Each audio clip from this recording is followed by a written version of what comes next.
मकर संक्रांति का पर्व राजधानी जयपुर सहित प्रदेश भर में आज मनाया जा रहा है। नए साल में पहले पर्व की रौनक दोगुनी खुशी शहरवासियों के चेहरे पर देखने को मिल रही है। प्रदेश में कोरोना के मामलों में लगातार कमी के बाद में ही वैक्सीनेशन की खुशखबरी भी आ चुकी है और यही कारण है कि ये खुशी दोगुनी हो गई है। आपको बता दें कि अब वैक्सीनेशन की खुशखबरी नए साल में लोगों के लिए राहत लेकर आई है। ज्योतिषाचार्य पंडित घनश्याम लाल स्वर्णकार ने बताया कि आज सुबह 8:15 पर सूर्यदेव ने मकर राशि में प्रवेश किया। इसके साथ ही मलमास भी खत्म हुआ है, लेकिन 2 दिन बाद ही गुरु का वृद्धत्व दोष और 5 दिन बाद 19 जनवरी से गुरु का तारास होने से शुभ कार्यों पर फिर विराम लग जाएगा। मकर राशि में चंद्रमा का प्रवेश और आज सूर्य का मकर राशि में प्रवेश होने के साथ ही पहले से मकर राशि में विराजमान बुध, गुरु और शनि के होने से पंचग्रही योग बनेगा और इस बार संक्रांति ने सिंह पर सवार होकर वैश्य के घर में प्रवेश किया। वहीं उपवाहन हाथी रहा है। शुक्रवार को एक दिन में ही गृह प्रवेश, नामकरण आदि के शुभ कार्य भी संपन्न होंगे। मंगलवार सुबह 11:30 बजे गुरु अस्त होंगे। आपको ये भी बता दें कि इससे शुभ कार्य पर रोक रहेगी। तो मकर संक्रांति का पावन पर्व है और यहाँ पर संक्रांत यानी कि जयपुर की जो संक्रांति है, जो राजधानी की यहाँ की संक्रांत मनाई जाती है, वो पतंगबाजी के कारण भी फेमस है। पूरी दुनिया में यहाँ पर लोग पतंगबाजी के लिए आते हैं, पतंग उड़ाने के लिए आते हैं। देश भर से पर्यटक आते हैं गुलाबी नगरी में आज का ये दिन मनाने के लिए। लेकिन इस बार हालांकि कोरोना काल चल रहा है, तो उस चक्कर में जो विदेशी पर्यटक है उनकी तादाद तो बेहद कम है, पर यहाँ स्थानीय लोगों में जोश उत्साह काफी ज्यादा बना हुआ है, क्योंकि लगभग साल भर हो गया है जब हम त्योहारों को भी टालते आए हैं लगभग, क्योंकि दीपावली जैसे त्योहार पर भी पटाखे नहीं चलाए गए थे और कहीं ना कहीं उत्साह की कमी जो थी वो हुई कोरोना के चलते। तो मकर संक्रांति पर नए साल के साथ, नए जोश के साथ में वो सारी जो चीजें हैं उन्हें पीछे छोड़कर अब नई खुशियों के साथ में आगाज इसका किया जा रहा है।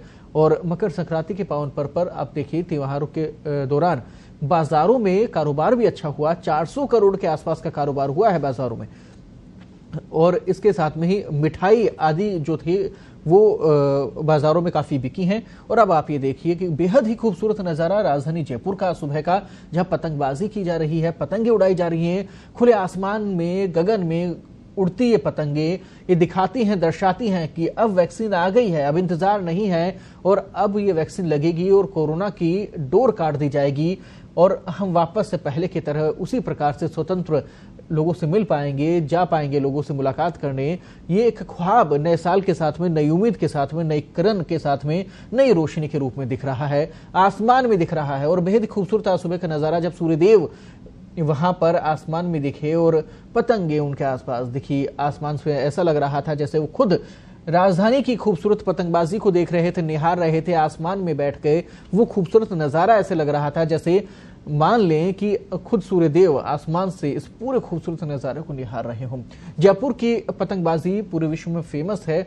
यहाँ इसके अलावा उदयपुर में पतंगबाजी को लेकर काफी पर्यटक पहुंचते हैं, लेकिन राजधानी की बात ही अलग है। हालांकि इस बार जल महल पर जो कार्यक्रम होना था, जो पतंगबाजी को लेकर हर साल कार्यक्रम होता है, कई दशकों से हो रहा है, वो इस बार नहीं आयोजित किया गया है, क्योंकि वहां पर विदेशी पर्यटकों की जो भीड़ आती है वो इस बार नहीं आई है। बहुत कम विदेशी पर्यटक वहां पर पहुंचे थे, उस कारण पर्यटन में जरूर नुकसान है। लेकिन संक्रांति के इस पावन पर्व पर, मकर संक्रांति के इस पावन पर्व पर लोगों में खासा उत्साह देखने को मिल रहा है। और छुट्टी का दिन है आज का, तो लोग सुबह से ही छतों पर पहुंच गए। और पिछले कुछ दिनों से, क्योंकि जयपुर में तो खूबसूरती है पतंगबाजी को लेकर, ये दिखता है, इस त्योहार का जो प्रेम, इसका जो विश्वास है, इसका जो सौहार्द है, वो सभी लोगों में देखने को मिलता है। और पिछले कई दिनों से पतंगबाजी जो दिख रही थी, छुट्टी के दिन यानी पिछले रविवार को भी लोगों ने जमकर पतंग उड़ाई थी। और अब मकर संक्रांति के पावन पर्व पर आज हमें पूरे आसमान में, जयपुर का जो पूरा आसमान है वो रंग बिरंगी पतंगों से खूबसूरत होता नजर आ रहा है, दिखता नजर आ रहा है। और यही नजारा एक हम आपको भी दिखा रहे हैं जयपुर का सुबह का।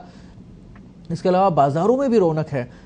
जयपुर के आसपास के जो इलाके हैं वहां पर भी आप देखिए किस प्रकार से खुशी का माहौल, और लोग पतंगबाजी का लुत्फ उठाते नजर आ रहे हैं। और पतंगबाजी जो है वो हर छत पर नजर आती है, पतंग उड़ाते हर छत पर लोग नजर आते हैं। और क्योंकि इतने लंबे समय के बाद में, क्योंकि कोरोना काल रहा और लंबी परेशानियों का सामना लोगों को करना पड़ा है, ऐसे में अब पतंगों को उड़ाना और यहाँ पर वापस से उस उत्साह को दिखाना कि जी हाँ, अब हम वापस लौट रहे हैं, हमारी जिंदगी जो है वो पटरी पर लौट रही है, वो आपको देखने को मिल रहा है।